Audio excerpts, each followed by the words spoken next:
अस्सलाम वालेकुम। एक हकीम साहब हुआ करते थे जो बहुत ही नेक दिल और दीनदार थे, जिनका दवा खाना एक पुरानी इमारत में था।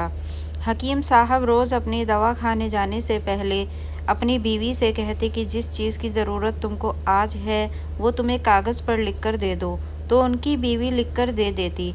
हकीम साहब अपनी दुकान पर जाकर सबसे पहले उस पर्चे को खोलते, बीवी ने जो कुछ लिखा होता वो उनका हिसाब लगाते और उसका टोटल करते। फिर अल्लाह से दुआ करते कि या खुदा, मैं तेरे हुक्म की तामील में तेरी इबादत को छोड़कर यहाँ दुनियादारी के चक्कर में आ बैठा हूँ। जैसे ही तू मेरी आज की ज़रूरत को पूरी कर देगा, मैं उस वक्त यहाँ से उठ जाऊँगा। और फिर यही होता रहा। कभी तो सुबह के 9 बजे या कभी 10 बजे हकीम साहब अपने मरीज़ों से फारिग होकर अपने घर चले जाते। एक दिन हकीम साहब ने अपनी दुकान खोली और रकम का हिसाब लगाने के लिए पर्ची खोली तो वो पर्ची को देखते ही रह गए। एक लम्हे के लिए तो उनका दिमाग घूम गया। उनको अपनी आंखों पर विश्वास नहीं हो रहा था, लेकिन जल्द ही उन्हें अपने आप पर काबू पा लिया।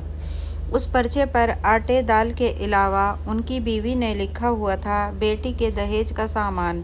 हकीम साहब कुछ देर सोचते रहे। फिर जब चीज़ों की कीमत लिखने के बाद दहेज के सामान के सामने लिख दिया कि ये खुदा का काम है और खुदा ही जाने, फिर वो अपने काम में लग गए। एक दो मरीज़ आए थे जिनको हकीम साहब ने दवा दे दिया।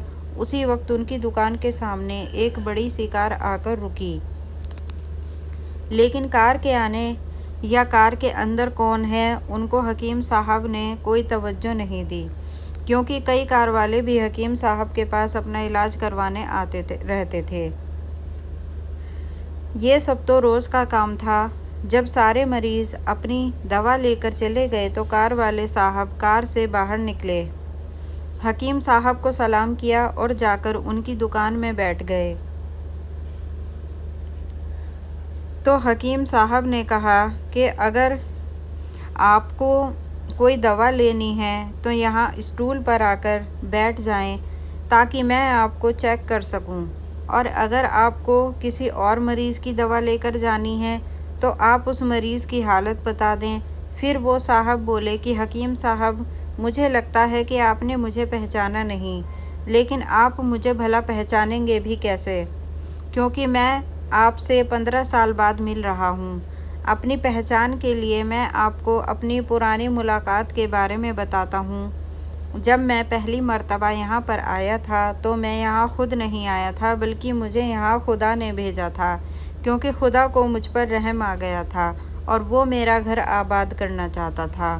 हुआ कुछ ऐसा था कि मैं अपने गांव जा रहा था, तभी हमारी गाड़ी आपकी दुकान के सामने आकर पंचर हो गई।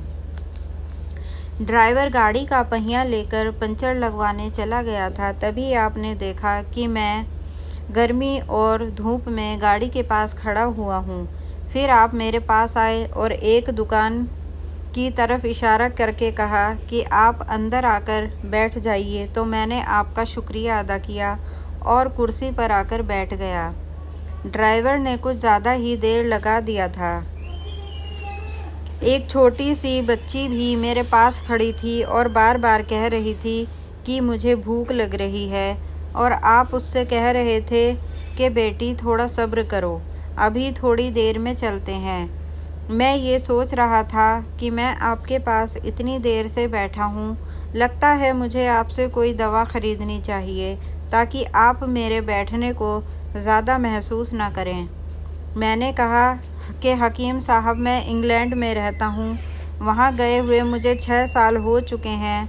जाने से पहले मेरी शादी हुई थी, लेकिन आज तक मेरी कोई औलाद नहीं है। मैंने हर जगह इलाज करवाया, लेकिन अब सिर्फ मायूसी है। आपने कहा कि मेरे भाई तौबा इस्तग़फ़ार पढ़ो और अपने रब से मायूस ना हो। याद रखो, उसके ख़जाने में किसी चीज़ की कमी नहीं। औलाद, माल, गम, खुशी, ज़िंदगी और मौत सब उसी के हाथ में है। किसी डॉक्टर के हाथ में शिफा नहीं होती और ना किसी दवा में शिफा होती है। अगर शिफा मिलती है तो वो खुदा के हुक्म से मिलती है। औलाद देनी है तो वही देने वाला है। मुझे याद है कि आप बातें भी कर रहे थे और पुड़िया भी बनाते जा रहे थे। सारी दवाएं आपने 2 हिस्सों में करके उन्हें अलग अलग लिफाफों में रख दी। फिर आपने मुझसे پوچھا کہ آپ کا نام کیا ہے؟ میں نے کہا میرا نام افضل ہے۔ آپ نے ایک لفافے پر افضل لکھا اور دوسرے لفافے پر بیگم افضل لکھا۔ پھر دونوں لفافے ایک تھیلے میں ڈال کر دوا کھانے کا طریقہ بتایا۔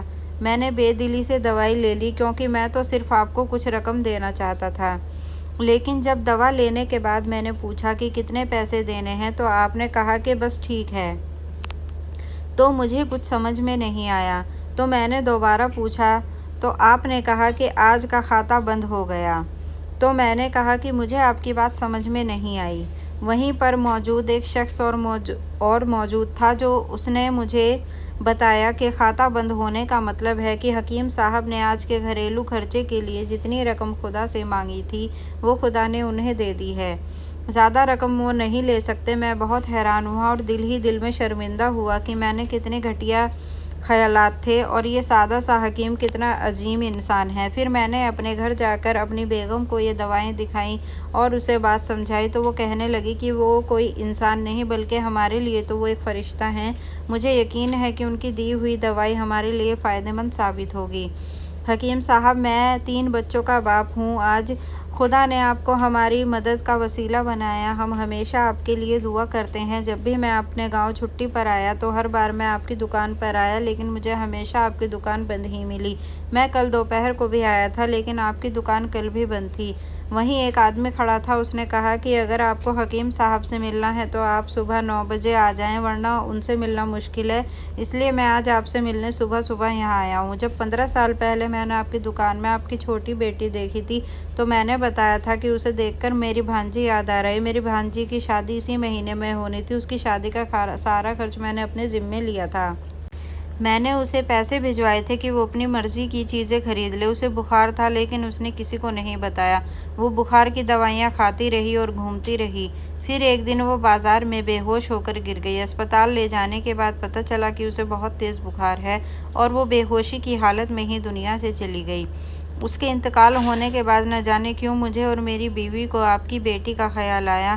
ہم نے یہ فیصلہ کیا کہ ہم دہیج کا سارا سامان آپ کی بیٹی کے لیے پہنچا دیں گے اور اگر شادی جلدی ہو گئی تو سارا انتظام خود ہی کریں گے اور اگر ابھی کچھ وقت ہوا تو نقد رقم پہنچا دیں گے۔ میری آپ سے یہ گزارش ہے کہ آپ ان سب کے لیے مجھے منع نہیں کریں گے۔ یہ سن کر حکیم صاحب حیران پریشان تھے اور پھر بولے، افضل صاحب آپ جو کچھ کہہ رہے ہیں مجھے تو یقین نہیں ہو رہا۔